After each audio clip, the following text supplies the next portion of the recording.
Think of home. Home.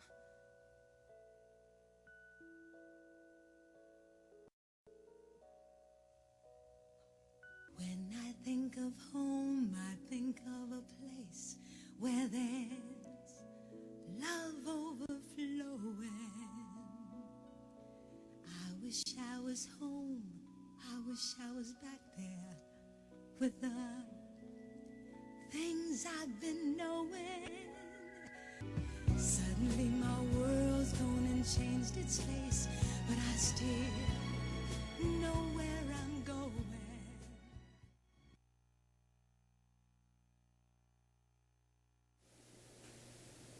May 12 was Mother's Day, and here at Closer to Home, we're going to dedicate all our episodes for the whole month of May to all mothers, and of course, their children as well.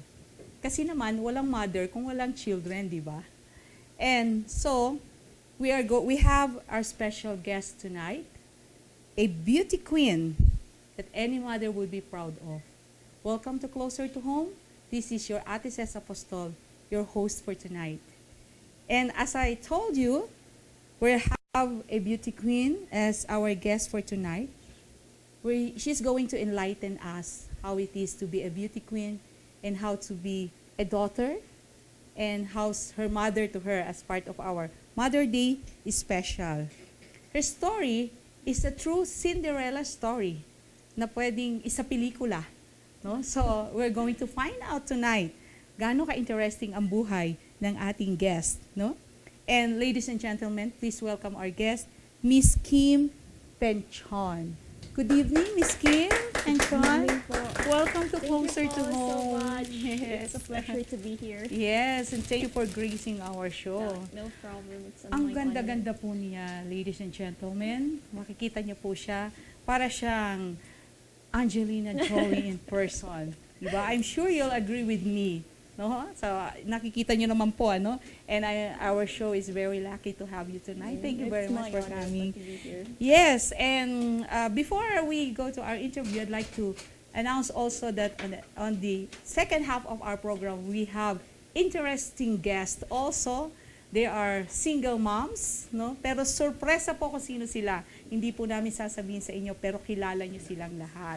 So, tonight we're going to have a very, very special and intriguing and exciting episode, no? So, we'll go back to Miss Kim. Yes, No? po. Yes, Miss Good Kim. evening again. Good evening, no? So, you are the reigning Miss Baguio and Miss La Union Yes. at the same time. Po.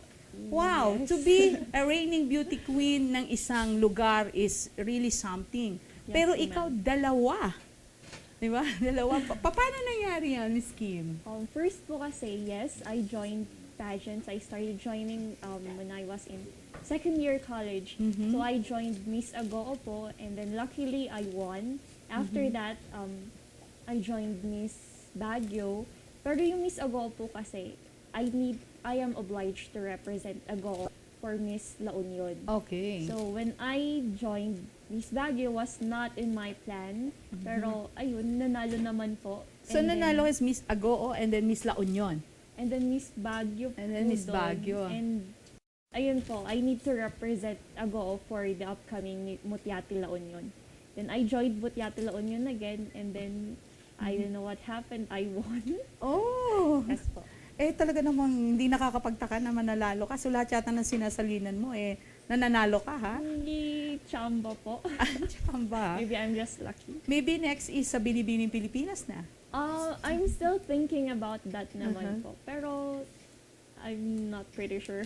You're not pretty sure. But I'd like to encourage you kasi talaga you have what it takes to represent the country sa mga beauty pageants natin na ganito. I'll keep that in mind po, ma'am. As a young child, do you always dream to be a beauty queen someday? No po. It was never in my mind not to join beauty pageants because I was really the very shy type, as in I am a wallflower. You can talk to me when I was a kid. You're As kidding. in, yes po. Sobrang ganun po yung nature future ko. Uh-huh. Then I started joining pageants. I met a lot of people. They encouraged me. Mhm. Then yon, naging sociable.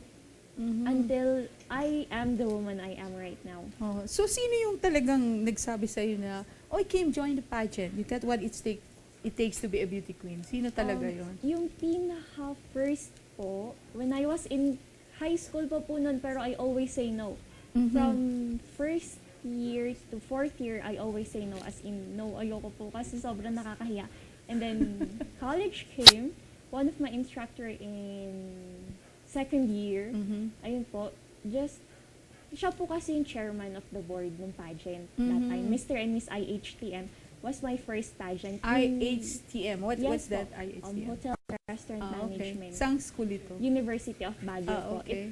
It was Ma'am Idel Isanan. Who Okay. invited me first. Kasi matangkad, maitim, payatot, yun po.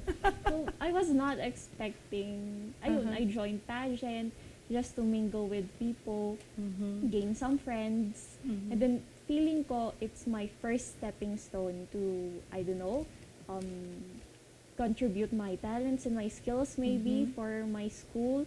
And then, ayun, it was a stepping stone. Ah, I joined pageant. I ended up second runner-up during my Uh-huh. first not pageant. bad for a first timer, ah. Opo, and I was one of the youngest, I Ah. guess. Yes po. Okay, so right now, if you don't mind, how young are you? Okay. I'm 20 years old Oh, po. pretty young talaga, ha?